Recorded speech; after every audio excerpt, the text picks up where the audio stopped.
सब सिद्धि ध्रुवमचल मनोभवं गतिं पते बोच्छामि समय पाहुर्मिणमोषध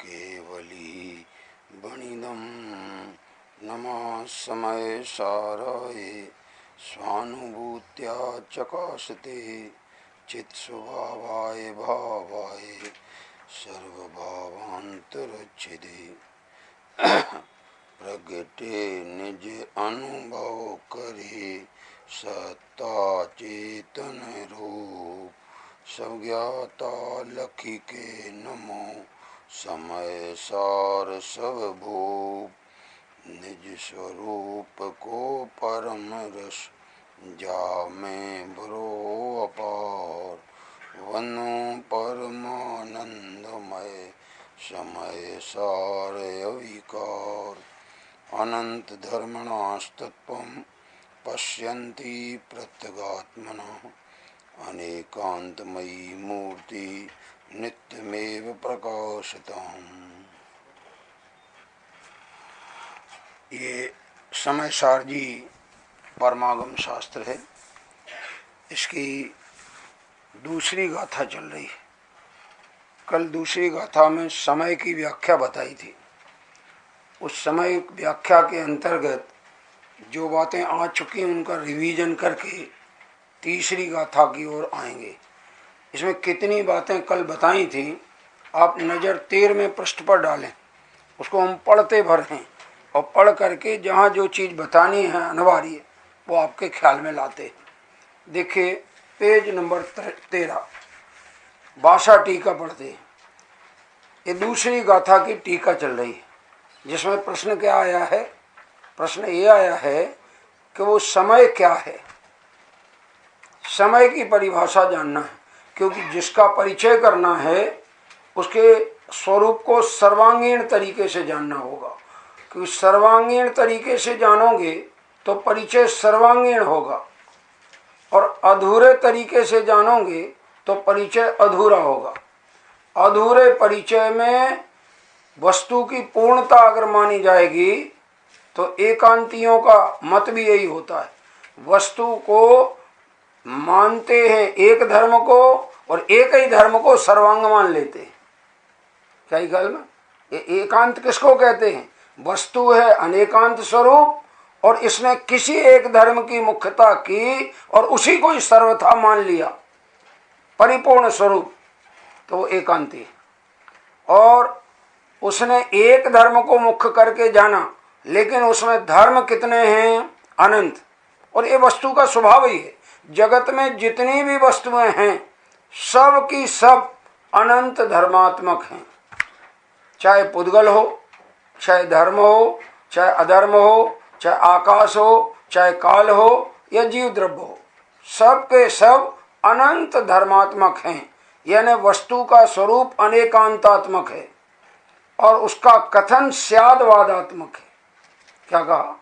क्योंकि कथन एक साथ किया नहीं जा सकता और वस्तु कभी भी एक धर्मात्मक हो नहीं सकती। ऐसा उसमें स्वभाव ही पड़ा है। करे क्या? जगत की जितनी भी वस्तुएं हैं स्वभाव से अनंत धर्मात्मक हैं, अनेकांत स्वरूप हैं। और उस अनेकांत स्वरूप का जब भी निरूपण किया जाएगा तो स्यादवाद के सिवाय कोई वाणी उनके निरूपण करने में सफल नहीं है। क्या कहा? स्यादवाद का अर्थ क्या होता है? और ये जैन दर्शन के सिवाय कहीं नहीं है स्यादवाद। स्यात कहते हैं किसी अपेक्षा, और वाद माने कथन करना। वस्तु का जितना भी कथन वक्ता करते हैं वे कभी भी अपनी वाणी से सर्वथा कथन नहीं कर सकते। क्या कह रहे हैं?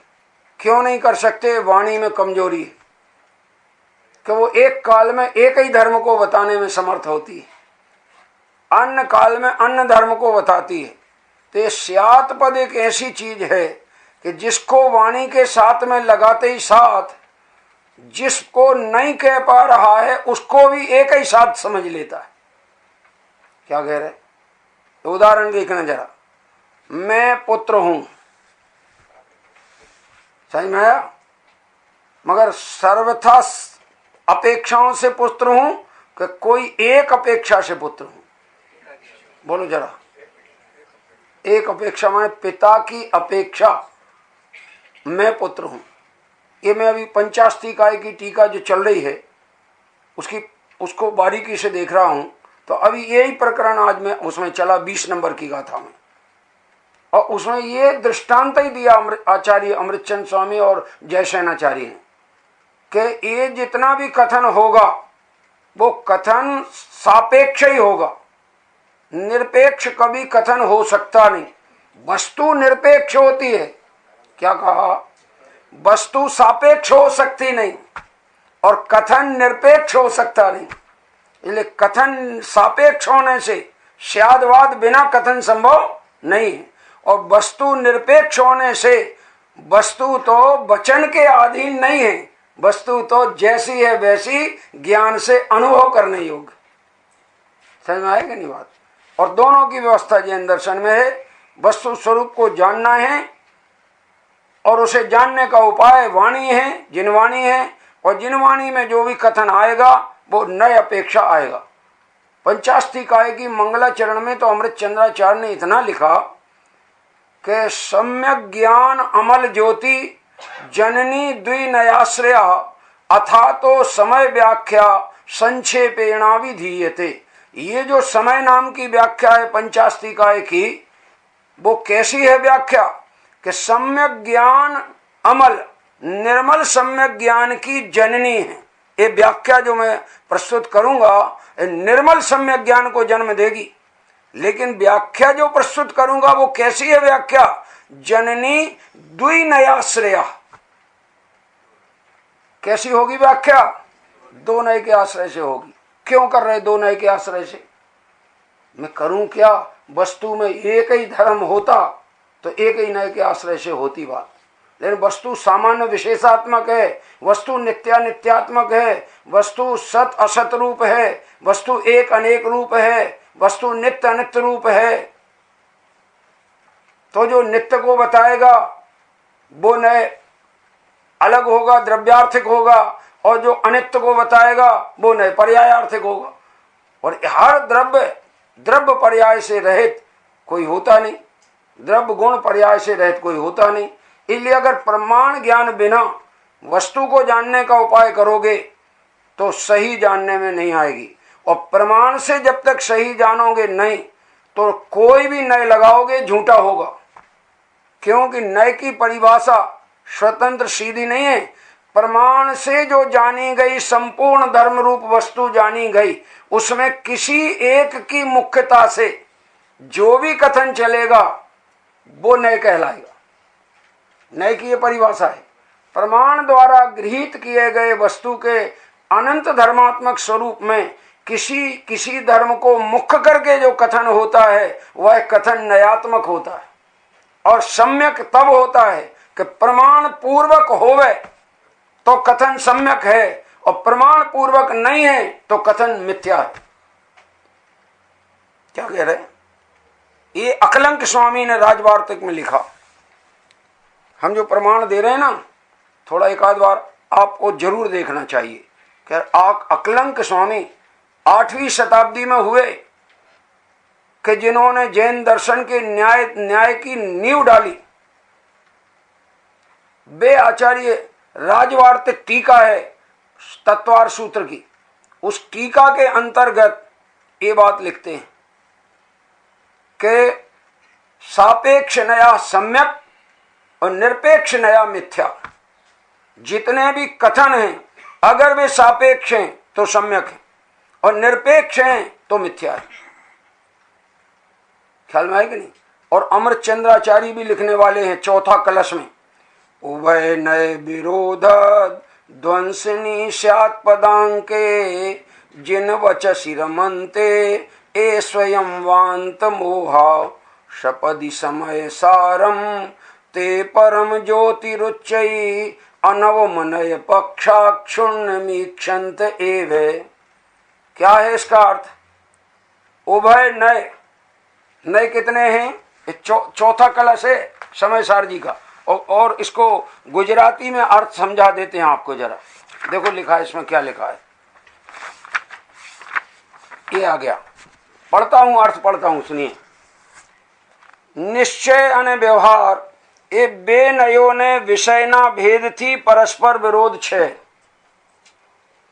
નય કેટલા છે? બે છે, અને એનો જો કથન છે એ પરસ્પર વિરોધી છે। હા, એ વિરોધને નાશ કરનારું, विरोध तो है दोनों नयों में, तो नयों में विरोध है, पर दोनों नए तो सम्यक ज्ञान के अंश हैं। नए जितने भी होते हैं सब सम्यक ज्ञान के अंश होते हैं। फिर विरोध क्यों है? विरोध ऐसा है जैसे दो भाई नाटक करें, रामलीला करें, और एक भाई बन जाए राम और दूसरा भाई बने रावण, तो इनकी जितने भी कथन होंगे स्टेज पर वे कैसे होंगे भैया? विरोधी होंगे। और रियल में वे विरोधी हैं कि अविरोधी हैं अविरोधी, लेकिन कथन कैसा होगा? विरोधी। तो अब जरा सोचो तो, निश्चय और व्यवहार ने परस्पर विरोधी हैं कि उनका कथन विरोध रूप भाषित होता है, प्रयोजन तो दोनों एक ही साधने वाले। देखो लिखता है, देखो आप, ए विरोध ने नाश करनारू स्यात पद थी चिन्हित। कौन सा पद लगाओगे उसमें? कथन के पहले अगर नहीं लगाएं तो तुम लगा के समझना क्या कह रहे, और हम लगा के ही बोलें तो लगा ही हुआ समझना, ये नियम है ऐसा। तो यहां क्या कहते हैं? स्यात पद थी चिन्हित, जे जिन वचन नु, जिन भगवान नु वचन तेमा जे पुरुषो रमे छे। कैसे रमे छे? स्यात पद लगावीने रमे छे। अर्थात जे कोई कथन करवामां आवे ते कथन सर्वथा नथी, ए कोई अपेक्षाए छे। क्या कह रहे? यहां लिखा है, प्रचुर प्रीति सहित अभ्यास करे छे ते पुरुषो पोतानी मेड़े अन्य कारण बिना मिथ्यात्व कर्मना उदयनु वमन करीने। देखो क्या काय के बल से मिथ्यात्व कर्म का वमन होगा? कि अगर ये नए के विरोध को टाल करके स्यात लगा के वस्तु यानी जिनवाणी में रमण करेगा तो मिथ्यात्व का वमन हो जाएगा। लिखा कि नहीं लिखा है? क्या कहते हैं? मिथ्यात्व कर्मना उदयनु वमन करीने अतिशय रूप परम ज्योति प्रकाशमान शुद्ध आत्मा ने तुरंत देखे छे। क्या कह रहे? कौन देखे? कि जे स्यात पद लगावी ने जिन वचन में रमण करे ते देखे। जे स्यात पद लगावी ने जिन वचन में रमण ना करे ते शुद्धात्मा ने देखी सकतो नहीं और मिथ्यात्व वमन करी सकतो नहीं। क्या कह रहे? देखना भाई जरा है, थोड़ा सा आचार्यों की वाणी पे भी दृष्टि दो। आचार्यों की वाणी से ज्यादा मूल्यवान किसी की वाणी नहीं होती। सुन लेना ध्यान से। कुंद कुंद के सूत्र के सामने पश्चातवर्ती जो भी हों उनके सूत्र उतने कीमती नहीं हो सकते, क्योंकि जैसे सुप्रीम कोर्ट का निर्णय से बड़ा निर्णय किसी का नहीं होता। ख्याल में आएगा नहीं? ऐसे ये वाणी है। इस वाणी के अंदर प्रचुर स्वसंवेदन निहित है। क्या कह रहे? सम्यक दृष्टि के संवेदन तो हो चुकता है, लेकिन प्रचुर स्वसंवेदन कभी नहीं होता, और होवे तो अविरत सम्यक दृष्टि नहीं रह सकता, गुण स्थान चढ़ के ऊंची दशा में चला जाएगा। प्रचुर संवेदन किसके वर्तता है? मुनिराज के ही वर्तता है। निर्गन दशा में बेप्रचुर स्वसंवेदन करने वाले हमें ये बता रहे हैं कि नए दो हैं, उन दो नयों के कथन में विरोध है। विरोध को मिटाना चाहते हो तो स्यात पद लगा करके अर्थ करना, तो वो विरोध मिट जाएगा। और जब विरोध मिट जाएगा तो तुम्हारा जो कहना चाहिए मिथ्यात्व है उसका वमन हो जाएगा। मिथ्यात्व का वमन होगा कि शुद्ध आत्मा के दर्शन हुए बिना। तो देखो यहां पढ़ते हैं, मिथ्यात्व कर्मना उदयनु वमन करीने अतिशय रूप परम ज्योति प्रकाशमान शुद्ध आत्मा ने तुरंत देखे छे केवो छे समयसार रूप शुद्धात्मा नवीन उत्पन्न थयो नथी। अनवम शब्द है ना, अनवम नया नहीं है। तो शुद्धात्मा कब से है? अनादि से, इसलिए नया नहीं है। और कब जो अनादि का होता है उसका नियम ही है वो अनंत होता है। क्या कहा? जो वस्तु अनादि की होती है वो नियम से अनंत की होती है, क्योंकि अनादि सिद्ध हो जाए और अनंत सिद्ध ना हो ऐसा नहीं होता। क्योंकि अनादि बोला उसमें काल कितना चला गया? अनंत काल चला गया। समझ लो आप जरा, अनादि शब्द बोलने में कितना काल व्यतीत हो गया? अनंत काल व्यतीत हो गया। और अभी आगे वो वस्तु चलेगी तो कितने काल चलेगी? अनंत काल चलेगी। मैं अनादि अनंत हूं, मैं नया नहीं हूं, पुराना हूं, प्राचीन पुरुष हूं, पुराण पुरुष हूं, जिसका नाम ज्ञायक है, जिसका नाम शुद्धात्मा है, जिसका नाम समय है, समय सार है। वो कैसा है? नया नहीं है। और नवीन उत्पन्न थयो નથી। પહેલા કર્મથી આચ્છાદિત હતો તે પ્રગટ વ્યક્તિ રૂપ થઈ ગયો છે। क्या कह रहे? यानी पहले वो अनुभव दशा प्रकट नहीं थी।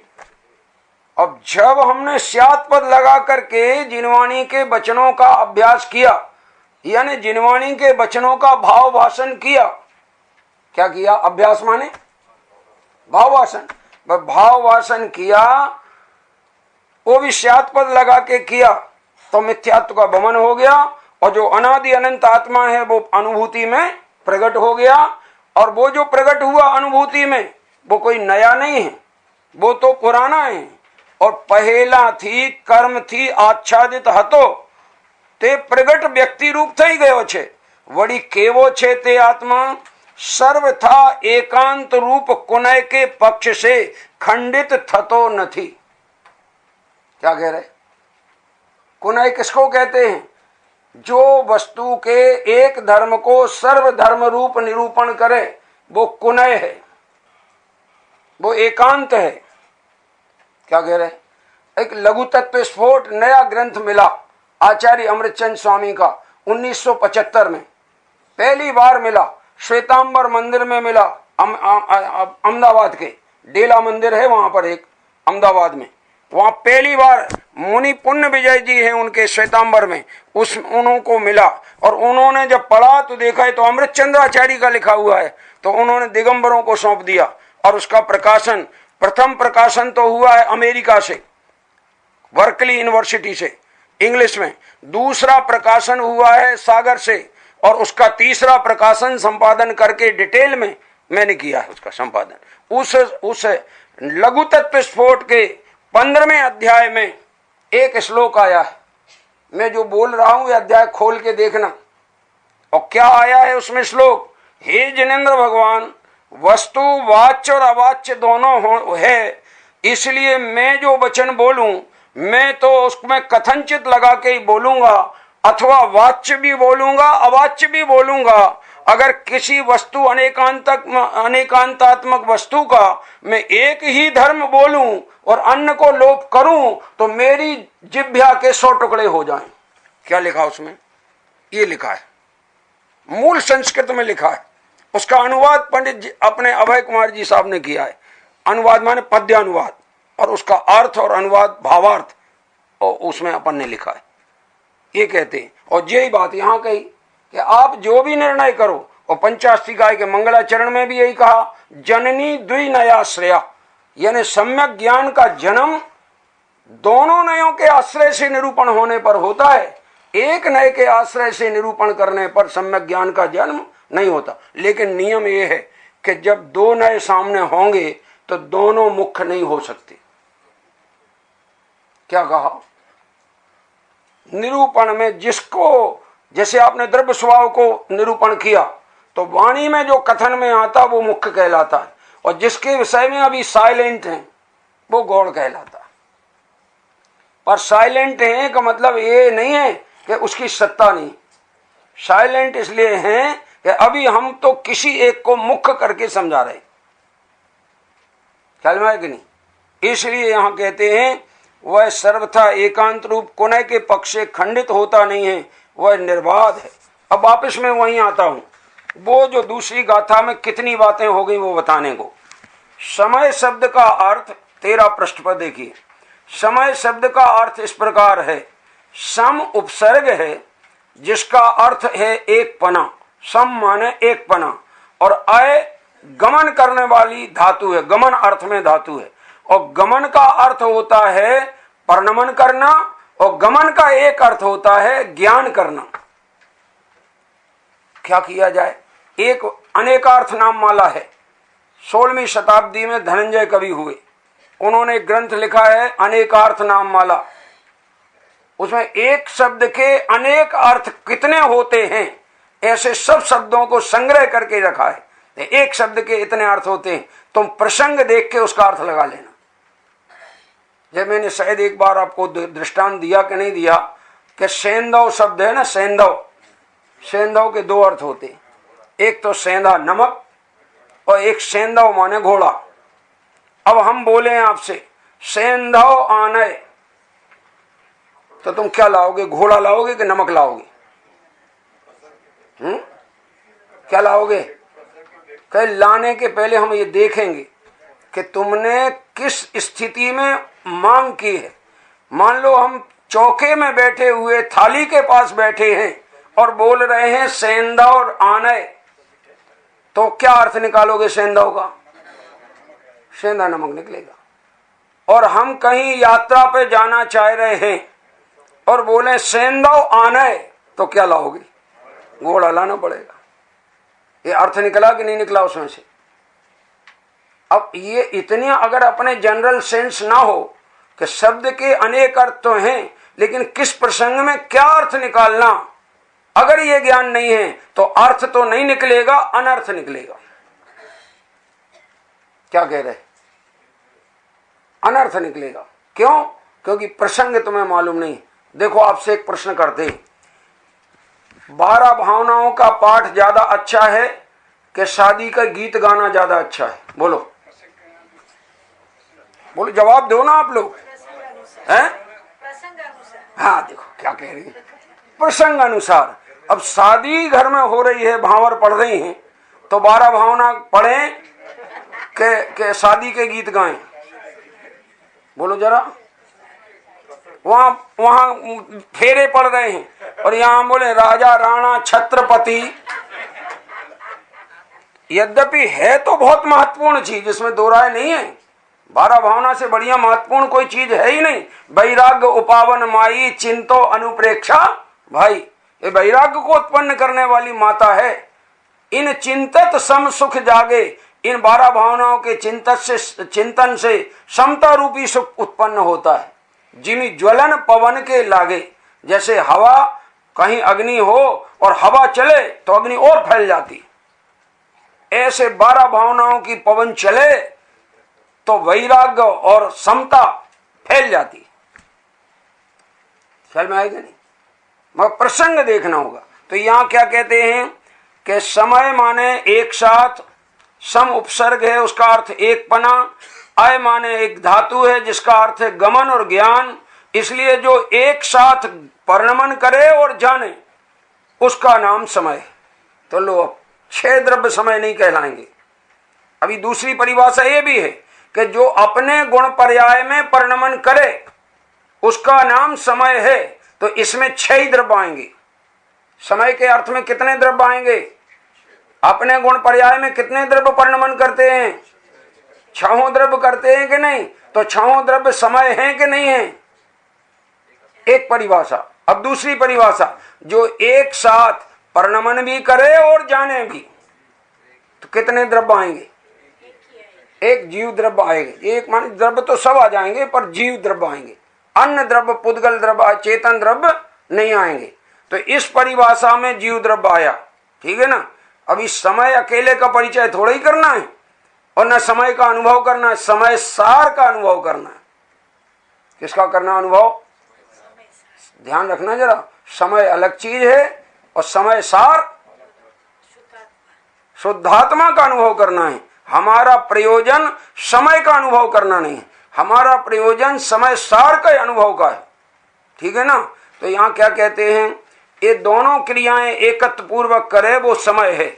यह जीव नामक पदार्थ एकत्व पूर्वक एक ही समय में परिणमन भी करता है और जानता भी है, इसलिए वह क्या है, समय। लो अभी तो ये हो गई व्युत्पत्ति अर्थ। कौन सा अर्थ निकला, ये व्युत्पत्ति अर्थ। पर हम ये झंझट में नहीं पढ़ना चाहते। तुम अगर ज्ञान को झंझट कहोगे तो निश्चित समझो कि तुम्हें अज्ञान झंझट नहीं है। क्या कह रहे, ज्ञान तो जितना विस्तृत होगा सारी झंझटें दूर होंगी। अरे रिद्धिधारी मुनिराज होते ना, छठवें गुणस्थानवर्ती, जो प्रचुर स्वसंवेदन में झूलते हैं, उनको भी कहीं सूक्ष्म तत्व में कहीं शंका हो जाए तो उनके मस्तक से एक हाथ का आहारक पुतला निकलता है और वो गम्य क्षेत्र में जहां केवली श्रुत केवली होते हैं उनके समक्ष जाता है और उनकी शंका का समाधान होता है और लौट के वापस उन्हीं के शरीर में समा जाता है। अब ये सोचें कि देखो जो मुनिराज हैं, मुनिराज को और का रह गया पढ़ने को, कुछ पढ़ना बाकी रह गया क्या? जिनने शुद्धात्मा का प्रचुर स्वसंवेदन किया उन्हें अब कुछ आगम जानना बाकी रह गया क्या? कि बाकी क्या, जानने का निरंतर यही काम करते हैं। ज्ञान ध्यान तपो रखता, स्वभाव में रमण करते हैं तो वो स्वभाव ज्ञान में रमण करते हैं, और विकल्प आता है तो जिनवाणी के अभ्यास में रमण करते हैं, और कभी आत्मा में रमण करते हैं और आत्मा में नहीं टिकते हैं तो सिद्ध भगवंतों के गुणगान करते हैं,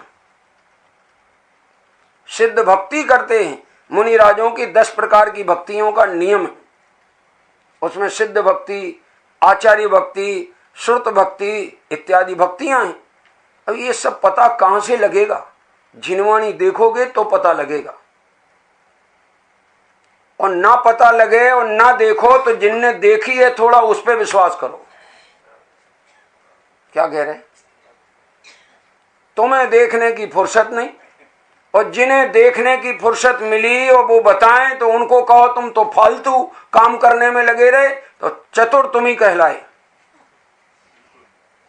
एक तो तुमने अभ्यास किया नहीं, एक बात, और अभ्यास करने वाले को फालतू बता दिया, गड़बड़ हो जाएगी। तुम्हारा ज्ञान तो कभी निर्मल हो नहीं पाएगा, और निर्मल ज्ञान को तुमने मैंने निरर्थक बताया तो एक ज्ञान स्वभाव की अभिनय हुई।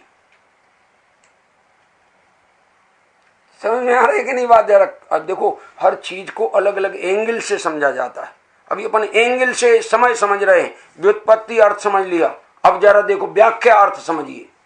दूसरा देखो, आगे देखो, यह जीव पदार्थ सदा ही परिणाम स्वरूप स्वभाव में रहता हुआ होने से उत्पाद व्यय द्रव्य की एकता रूप अनुभूति लक्षण युक्त सत्ता सहित है ना।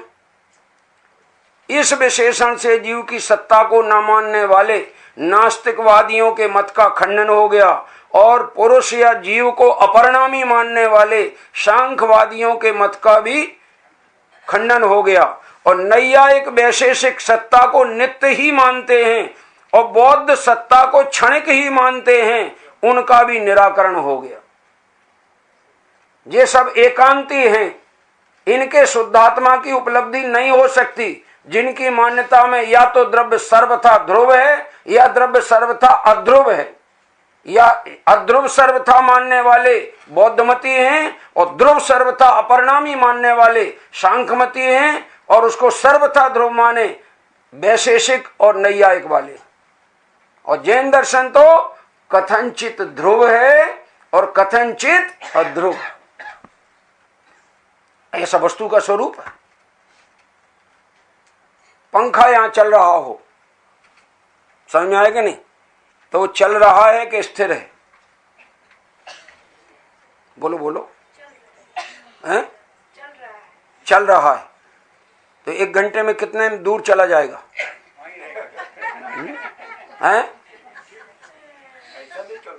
ऐसा नहीं चल रहा है। तो इसका अर्थ यह है कि चल भी रहा है और नहीं भी चल रहा है, अपने आप में गतिमान है इसलिए चल रहा है, और अपनी धुरी से जरा भी चलायमान नहीं होता है इसलिए स्थिर है। दोनों विरोधी धर्म एक साथ हैं कि आगे पीछे हैं? बोलो, हैं? एक ही साथ है ना? तो एक साथ है तो तुम्हारा ज्ञान एक धर्म को देखेगा कि दोनों को देखेगा? सम्यक ज्ञान किसको कहोगे? बात समझ में आ रही कि नहीं आ रही है बताना। नहीं आए तो क्वेश्चन करना। इसलिए मैंने तो बताया ना कि हम 5-10 मिनट कम करेंगे प्रवचन, लेकिन आपका क्वेश्चन आए तो हम उसका समाधान करेंगे, आगम से करेंगे, क्योंकि हमने तो आगम का अभ्यास किया है पूरी जिंदगी और कोई काम नहीं किया है, और वही दिखा सकते हैं और वही अनुभवियों की वाणी है, क्योंकि आगम से बड़ा तो कोई प्रमाण दुनिया में होता नहीं। जगत में व्यक्ति प्रमाण नहीं होते हैं, आगम प्रमाण होता है। सुन लो जरा ये बात आप ध्यान से। और व्यक्ति भी प्रमाण हो तो आगम के कारण प्रमाण होता है। काय के कारण? उस व्यक्ति की वाणी आगम से मिलती है तो वो व्यक्ति प्रमाणिक है, और जिस व्यक्ति की वाणी आगम से विरोध में चली जाए प्रामाणिकता खत्म हो जाती है। इसलिए देखो आगे पढ़ते हैं, थोड़ा नजर डालो। अभी तक मैंने एक एक शब्द नहीं पढ़ा है, अब आपके सामने जरा पढ़ के सुना रहा हूं। इस तरह निराकरण और सत्ता को उत्पाद व ध्रुव रूप कहने से हो गया।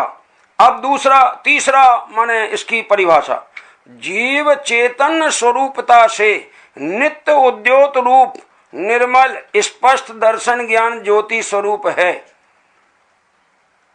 इस विशेषण से, क्योंकि चैतन्य का परिणमन दर्शन ज्ञान स्वरूप है। चेतना जो होती है वो दो प्रकार परिणमन करती है, दर्शन रूप और अकेला ज्ञान कभी नहीं होता और अकेला दर्शन कभी नहीं होता। दर्शन पूर्वक ही ज्ञान होता है। क्या कह रहे? दर्शन पूर्वक ज्ञान होता है, और दर्शन का विषय है सामान्य और ज्ञान का विषय है विशेष। क्या कहा? दर्शन का विषय क्या है? सामान्य, और ज्ञान का विषय क्या है? विशेष। तो ज्ञान जब पकड़ेगा तो सामान्य पूर्वक विशेष को पकड़ेगा कि सामान्य रहित विशेष को पकड़ेगा? सामान्य पूर्वक, क्योंकि ये ज्ञान होने की विधि है। दर्शन पूर्वक ही ज्ञान होता है। बृहद द्रव्य संग्रह में तो नेमिचंद आचार्य ने ये लिखा कि दर्शन जो है वो दंसन पुब्बम नाणम, दर्शन पूर्वक नाणम माने ज्ञान होता है। छदमत्थाणम, किनके? छदमस्थों के। दंसन पुब्बम नाणम छदमत्थाणम दुर्नि उपयोगा, दोनों उपयोग छदमस्तों के दर्शन पूर्वक ज्ञान होता है। ऐसे क्रम से होते हैं, परंतु जुगवम जम्मा केवली, लेकिन केवली भगवान के दोनों तो होते हैं, पर जुगवम माने एक साथ होते हैं। छदमस्त के क्रम से होते हैं और केवली भगवान के एक साथ होते हैं। यानी इससे एक बात और प्रमाणित हो गई, केवली भगवान भी वस्तु के अकेले विशेष को नहीं जान सकते। केवली भगवान के दर्शन में वस्तु सामान्य रूप झलकेगी और उन्हीं के ज्ञान में वस्तु विशेष भी झलकेगी, क्योंकि वस्तु का स्वरूप ही सामान्य विशेषात्मक है। क्या कहा? अब सामान्य विशेषात्मक स्वरूप को ज्ञान कैसा देखे तो सम्यक ज्ञान कहलाए? आधा देखे कि पूरा देखे? क्या कह रहे? यथार्थ देखे। तो यथार्थ का अर्थ है कि वो तो सामान्य भी है और विशेष भी है। तो पूरा देखे तो सच्चा देखना हुआ। अब एक बात और है, पूरा देखना काय के लिए? प्रयोजन साधने के लिए। अब आते हैं आपके आगे बढ़ते हैं, प्रयोजन साधने के लिए। तो प्रयोजन विशेष में जाने में विकल्प होते हैं और सामान्य में आने में विकल्प मिटते हैं। तो प्रयोजन सामान्य में आने में सदेगा कि विशेष में उलझने में सदेगा? क्या कहा? तो विशेष को उल्लंघन करके सामान्य स्वभाव में आ जाओगे और काम आपका हो जाएगा, अनुभूति प्रकट हो जाएगी। पर कहा कि सामान्य विशेष पहले उभय का ज्ञान हो तब, और उसमें फिर एक को करे मुख्य और दूसरे को करे गौड़, तो आत्मानुभूति होती है, तो मिथ्यात्व का वमन होता है, तो शुद्धात्मा अनुभव में प्रकट होता है। ख्याल में आएगी नहीं? अब आगे देखो, फिर तीसरा, वह जीव अनंत धर्मों में रहने वाला जो एक धर्मीपना है, उसके कारण जिसे द्रव्यत्व प्रकट है, ऐसा वह समय है जिसे द्रव्यत्व प्रकट है। द्रव्यत्व माने वो कहां रहता है? अपने अनंत धर्मों में द्रव्य रहता है। एक भी शुद्ध आत्मा है ना, शुद्ध आत्मा ज्ञायक कहां रहता है? उसमें एक गुण है कि अनंत है? एक धर्म है कि अनंत धर्म है? अनंत धर्मों में रहता है। तो वो अनंत है कि एक है? कि धर्म अनंत है पर वो तो क्या कहा? धर्म कितने? अनंत, और वो कितना? एक। देखो ये मुट्ठी है, दिख रही ना आपको मुट्ठी? इस मुट्ठी में अंगुली है कि नहीं? बोलो, है ना? और अंगुली में पोर है कि नहीं? है ना? 3-3 पोर है ना, और 5 अंगुली है, और ये मुट्ठी है। मुट्ठी को देखने वाले के अंगुली नहीं दिखना चाहिए और पोर नहीं दिखना चाहिए। अगर अंगुली और पोर दिख रहे तो मुट्ठी नहीं देख सकता। क्या कह रहे? सुनो जरा, क्योंकि एक साथ दो चीजें नहीं देख सकता। तुम्हारा ज्ञान तो क्रम से ही परिवर्तन करेगा, एक गेय के बाद दूसरे गेय पे जाएगा। युगपत अनेक गेयों पर ज्ञान छदमस्तका नहीं जाता। ख्याल में आएगी नहीं बात? तो आपने मुट्ठी देखी, तो मुट्ठी अभेद देखी कि अंगुलियों के भेद वाली देखी? अंगुलियों के भेद वाली मुट्ठी होती नहीं, मुट्ठी तो अभेद है, ठीक है ना? अब अभेद में भी भेद है कि नहीं, ये मैं पूछना चाहता हूं। है, लेकिन तुम अभेद को देखने वाले को भेद दिखेंगे कि नहीं? है भेद, लेकिन जो अभेद देख रहा है उसे भेद दिखाई नहीं। आत्मा में दर्शन ज्ञान चार्थ के भेद हैं कि नहीं? यानी दर्शन अलग स्वरूप है, ज्ञान अलग स्वरूप है, चार्थ अलग स्वरूप है। बल्कि प्रत्येक गुण अन्य गुण से निर्गुण होता है, और एक गुण का दूसरे गुण में अतद्भाव होता है। क्या होता है? अतद्भाव। नियम सार में लिखा है अतद्भाव होता है। तो दर्शन का अतद्भाव ज्ञान में है, ज्ञान का चारित्र का अतद्भाव ज्ञान दर्शन में है, अनंत गुणों का अतद्भाव एक दूसरे में है। इसलिए वे गुण अपने अपने स्वरूप से न्यारे हैं। प्रत्येक गुण की स्वरूप सत्ता अलग अलग है, परंतु सर्व गुण की एक सत्ता द्रव्य है। क्या कहा? इसलिए यहां लिखा है, देखो जरा, अनंत धर्मों में रहने वाला जो एक धर्मीपना है, उस कारण से उसे द्रव्यत्व प्रकट है, ऐसा वह समय है। ऐसा अनंत धर्मों की एकता द्रव्यत्व है। इस विशेषण से वस्तु को धर्मों से रहित मानने वाले बौद्ध मतियों का निराकरण हो गया, निषेध हो गया। और वह क्रम अक्रम रूप प्रवर्तमान अनेक भाव जिसका स्वभाव है, ऐसा होने से जिसने गुण पर्यायों को अंगीकार किया है। किसने? समय ने। समय ने किसको अंगीकार किया है? गुण और पर्याय को अंगीकार किया है, धारण किया है। ऐसा वह समय है। यानी पर्याय क्रमवर्ती और गुण सहवर्ती होता है। सहवर्ती को अक्रमवर्ती भी कहते हैं। इसलिए इस विशेषण से जो पुरुष को माने आत्मा को निर्गुण मानते हैं, ऐसे सांख्य मत वालों का निराकरण हो गया। यानी हर जगह हर शब्द में मिथ्या मान्यता का निराकरण हो रहा है। अब वे मिथ्या मान्यताएं जितने प्रकार की हैं, उन सब का निराकरण हो तो ज्ञान सम्यक होता है, और एक भी प्रकार का निराकरण रह जाए तो ज्ञान मिथ्या होता है। क्या कह रहे हैं? सब निराकरण की क्यों जरूरत है?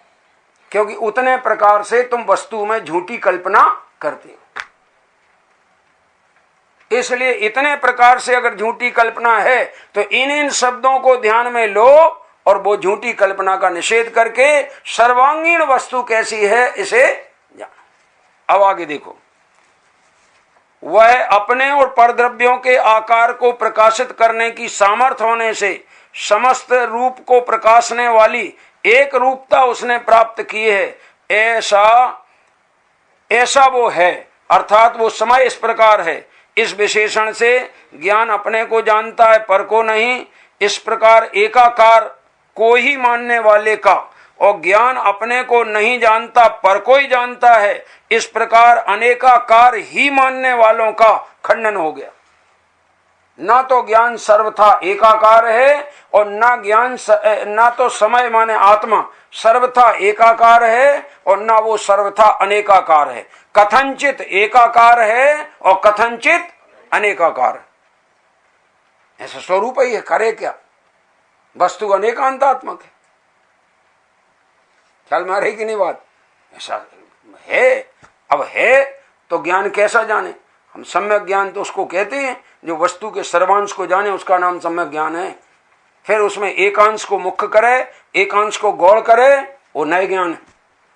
और प्रमाण नए अधिगम, प्रमाण और नए से वस्तु अधिगम होता है, वस्तु का ज्ञान होता है। और ज्ञान से श्रद्धान सम्यक होता है। क्या कह रहे? श्रद्धान सम्यक कब होगा? कि ज्ञान सम्यक हो। ज्ञान सम्यक के लिए किसका आश्रय लेना होगा? प्रमाण और नए का लेना होगा। और अनुभव करना हो तो प्रमाण नए के विकल्प छोड़ना होंगे। क्या कह रहे? प्रमाण नए अनुभव में बाधक हैं और तत्व निर्णय में साधक हैं। समझ में आया कि नहीं? तो साधक हैं। एक दृष्टांत देते हैं। आपको सीरा बनाना हो, सीरा हलवा क्या बोलते? सीरा ही बोलते ना। तो ये बताइए, अपना प्रयोजन तो सीरा खाने का है, लेकिन सीरा बनाने के लिए कढ़ाई चाहिए पड़ेगी कि नहीं? चूल्हा चाहिए पड़ेगा कि नहीं? करछी चाहिए पड़ेगी कि नहीं? इन सब की जरूरत पड़ेगी कि नहीं? और इनके माध्यम से आपने सीरा तैयार कर लिया। अब क्या करोगे? करछी काम की है कि बेकार हो गई? कढ़ाई काम की है कि बेकार हो गई? और एक को पहले ही से बेकार मान लेते तो सीरा मिलता तुमको? हैं? ये तो बेकार हो गया कब? कि जब तुम्हारा काम सीरा का बन गया तब। अब तुम स्वाद लो, इसके लिए वो बेकार है, पर बनना है उसमें वो बेकार है कि सार्थक है? ऐसे तत्व निर्णय में प्रमाण नए बेकार हैं कि सार्थक हैं? और निर्णय के बाद निर्णय के विकल्पों में उलझे रहें कि अनुभव करें? अनुभव करना है तो नए प्रमाण बाधक हैं। क्या कह दिया? साधक भी बता दिया, बाधक भी बता दिया। आगम में ऐसे ही निरूपण हम करें क्या? नए को न लेश, प्रमाण को न प्रवेश, निक्षेप के वंश को विध्वंस हो ही जाते हैं। जे वस्तु साधक कही, ते ही तहां माने अनुभव में बाधक कही। बाकी राग द्वेष की कथा की कौन बात है? हम राग द्वेष की कथा क्या करें?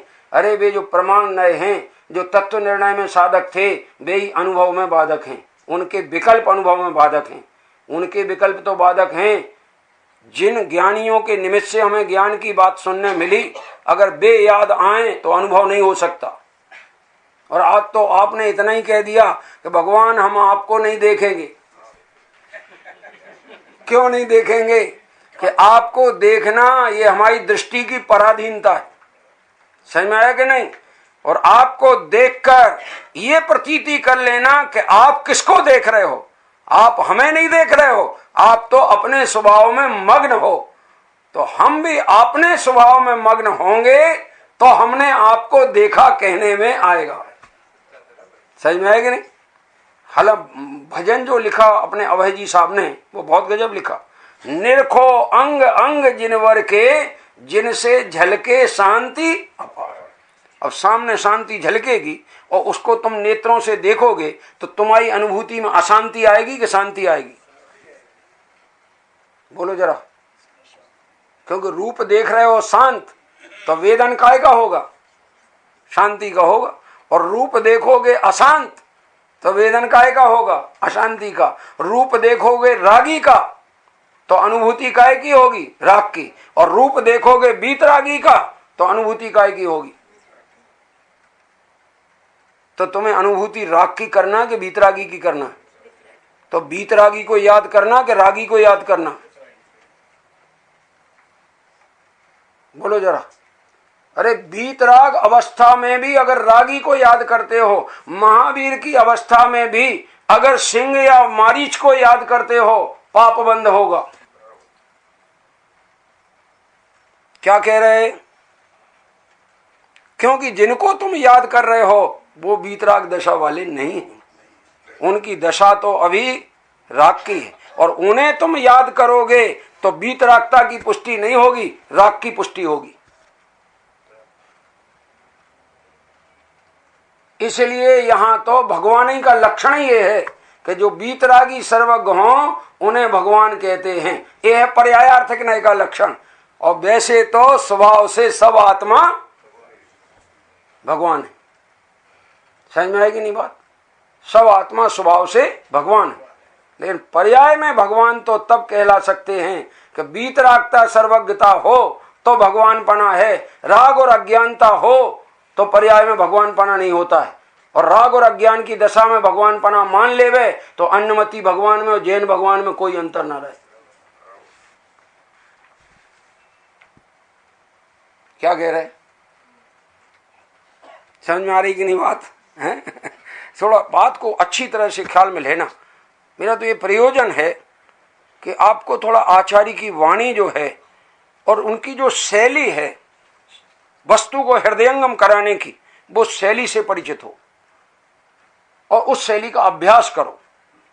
और अभ्यास करोगे तो तुम्हारा ज्ञान इतना परिपक्व होगा कि कहीं भी हिल नहीं पाओगे।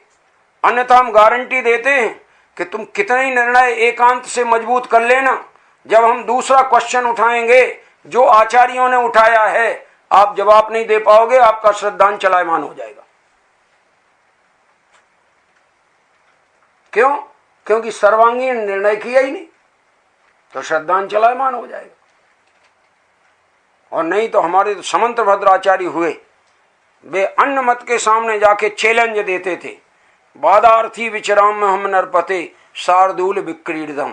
सिंह की भांति में निर्भय विचरण कर रहा हूं, जिसमें ताकत हो वो हमसे चर्चा कर ले, हम जैन तत्व के जानकार हैं। ऐसे समंत्र भद्र घूम घूम करके दुनिया में जिन धर्म का डंका बजाते थे। देख लो, उनका जीवन पढ़ लो,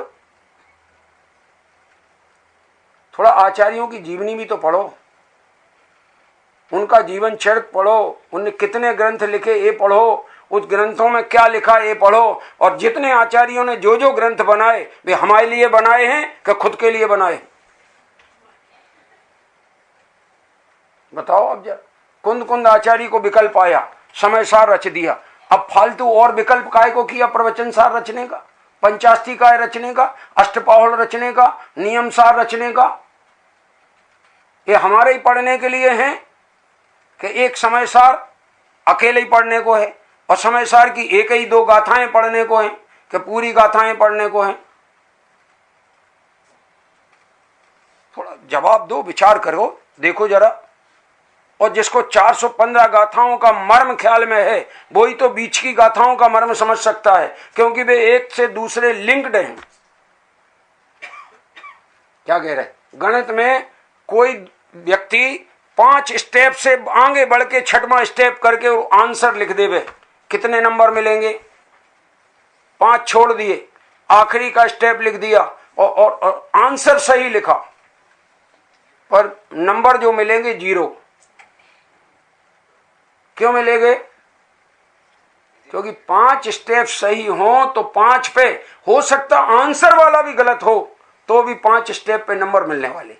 क्योंकि स्टेप बाय स्टेप अगर सही होगा तुम्हारा कदम तो अंत तक की मंजिल सही कहलाएगी, और शुरू के स्टेप में गड़बड़ी आई तो पूरा का पूरा निर्णय विपरीत हो जाएगा। ख्याल में आएगा नहीं? इसलिए हर अपेक्षाओं को समझना। हम लोगों का काम तो जितनी भी अपेक्षाएं जिनागम में मौजूद हैं उनमें से कोई एक को मुख्य करके बताते हैं, लेकिन अन्य को निराधार मत जान लेना, अन्य को निरर्थक मत मान लेना। मैं पूछता हूं, 4 अनुयोग में कौन सा अनुयोग आत्मा को हितकारी है? बोलो जरा। और चारों अनुयोग में किसका पोषण है? वीतरागता का। तो कौन सा अनुयोग पढ़े और कौन सा ना पढ़े?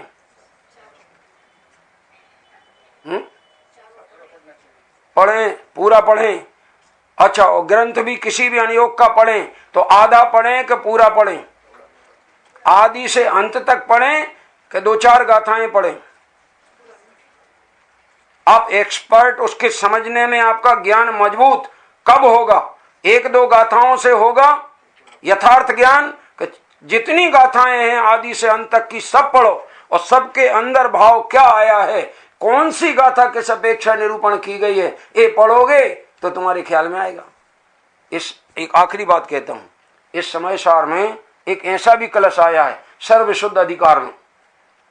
कलश तो इसके हमको 50 नहीं सैकड़ों इसके ख्याल में, वो कभी कभी जब भी आएगा मौका सुनाएंगे। उसमें एक कलश सुना रहे, उसमें ये आया है, यत्र प्रतिक्रमणमेव विषम प्रणीतम तत्र अप्रतिक्रमणमेव सुधा कुता स्यात् तत्किं प्रमाद्यति जनो प्रपतो न धोधा किम ऊर्ध मूर्ध मदिरोहति निष्प्रमादा। अरे जहां पर प्रतिक्रमण करने वाले स्वभाव को विषकुंभ कहा है, सुना कि नहीं सुना? कलश आया है इसके अंदर। जहां प्रतिक्रमण करने के भाव को, शुभ भाव को क्या कहा है? यत्र प्रतिक्रमण मेव विषम प्रणीतम, विष कहा है। तत्र अप्रतिक्रमण मेव सुधा कुता स्यात्, वहां तेरे अप्रतिक्रमण का पाप भाव अमृत कैसे हो जाएगा? सुधा कुता स्यात्, अमृत कैसे हो जाएगा? तो क्या करें? तत्किम प्रमाद्यति जनो, इसलिए हे जन, जिनवाणी पढ़ के भी प्रमाद क्यों कर रहे हो? किम ऊर्ध, नीचे नीचे क्यों गिरते हो? जिनवाणी का आश्रय लेकर ऊपर ऊपर क्यों नहीं चढ़ते हो? और ऊपर चढ़ना माने क्या? ऊपर चढ़ना मतलब ये कि अगर राग को मंद भी करते हो तो भी आगे राग को मिटाने के चांस हैं। शत्रु को कमजोर भी करते हो तो शत्रु को इजीली मिटा सकते हो, और शत्रु को कमजोर नहीं करना, बलवान होने दो तो उसको मिटा पाओगे। इसलिए आचार्य कहते हैं कि तुम धीरे धीरे अच्छे मार्ग में ऊपर बढ़ो, और ऊपर बढ़ने को राग को मंद भी करो, और मंद राग को मिटाने के लिए शुद्धात्मा का अनुभव करो, क्योंकि मंद राग के बाद शुद्धात्मा का अनुभव होता है, तीव्र राग के बाद शुद्धात्मा का अनुभव नहीं। मगर राग से नहीं होता है अनुभव, तो अनुभव से ही होता है। हर जगह ख्याल है मेरे को कहां सावधानी रखनी, नहीं तो ये सब उलट जाएगा और रागी को शुद्धात्मा का कारण मानने लगेगा, शुभ भाव को शुद्धात्मा का कारण मानने लगेगा। एक अंतिम दृष्टांत देके समाप्त करते। सर्कस खेलते ना अपन, सर्कस, सर्कस में सर्कस वाला झूला पे चलता है और नीचे जाली बांध देते। काय के लिए बांधते हैं? काय के लिए बांधते बताओ ना? और वह जाली उपयोगी है कि नहीं है? हैं? अरे क्या जरूरत है उसकी जाली की? क्योंकि उनको तो झूला पे झूल करके तार पे चल के दिखाना है, मगर चूक गए तो क्या होगा? तो वो जाली बांध दी जाती कि चूको तो सावधानी से जाली पे गिरना, ताकि दोबारा सर्कस चालू रहे। क्या कह रहे? और चूक करके अगर जाली पे नहीं गिरे और जमीन पे गिर गए तो सर्कस खत्म है कि नहीं?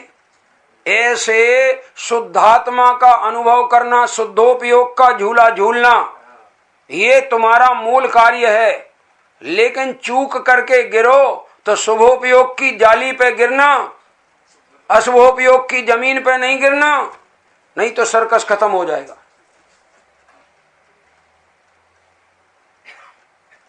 क्या कह रहे? स्वरूप में ना टिकें और बाहर उपयोग आए तो किनके पास ले जाएं? कि जो स्वरूप में टिके हुए हैं उनके पास। स्वरूप में तो पंच परमेष्ठी टिके हुए हैं, उनके पास ले जाओ, जिनवाणी के पास ले जाओ हैं, और उनके पास ले जाओगे तो प्रेरणा क्या मिलेगी कि तुम वापस जाओ। वापस जाओ कहां? जहां हम गए हैं वहां।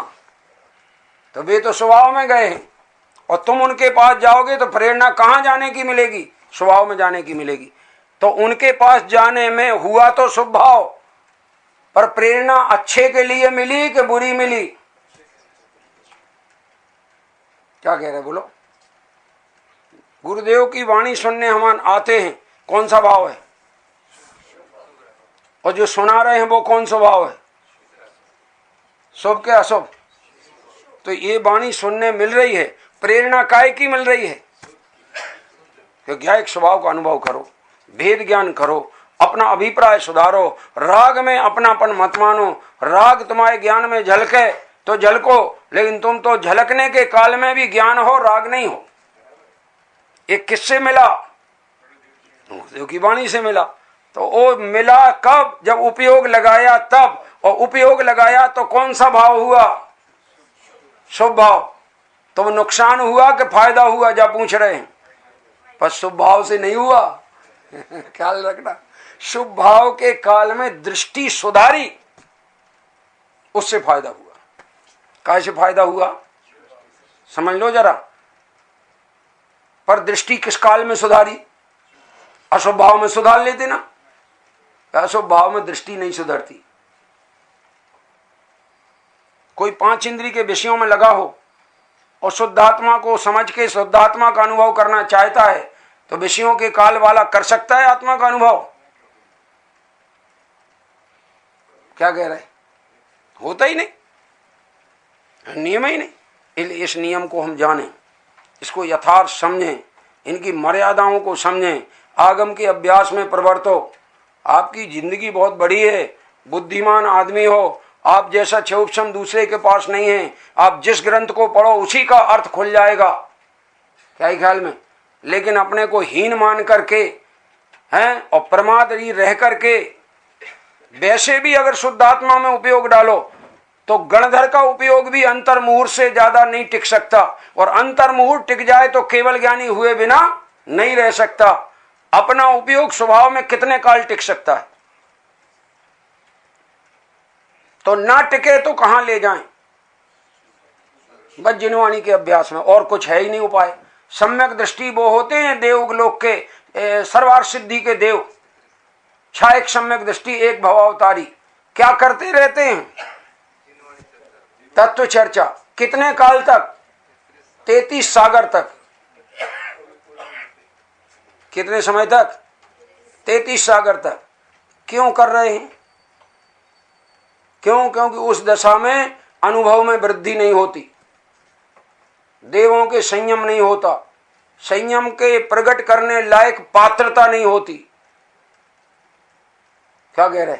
और मनुष्य में ये पात्रता होती है, इसलिए देव पर्याय वाले मनुष्य पर्याय को तरसते हैं।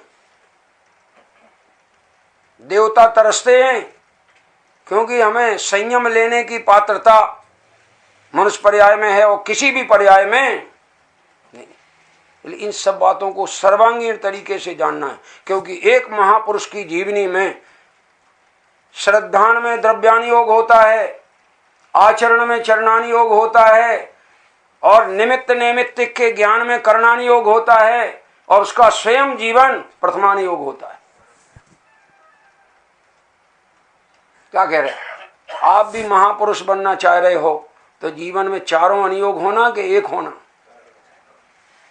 ऐसा अनुयोग आपके प्रगटे। पवित्र भावना से आपके सामने बात रखी, आप विचार करना। आगे अगर कोई शंका हो तो अपन उसका समाधान करेंगे। आत्मज्ञान में ही आत्मा की सिद्धि और प्रसिद्धि है।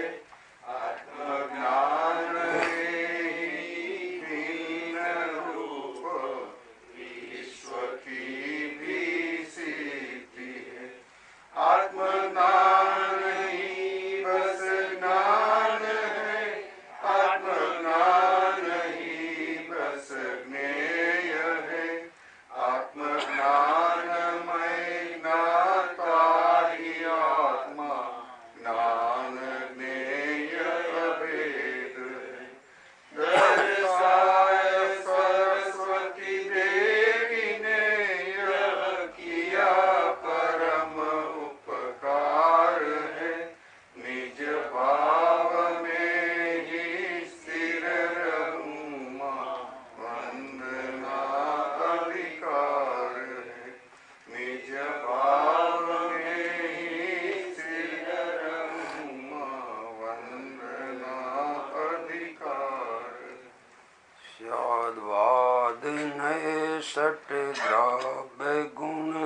पर्याय और प्रमाण का, जड़ कर्म चेतन बंध का, अरु कर्म के अवसान का, कह कर स्वरूप यथार्थ जग का, जो किया उपकार है उसके लिए, जिन वाणी माँ को वंदना सतवार है। 9 बार नमो।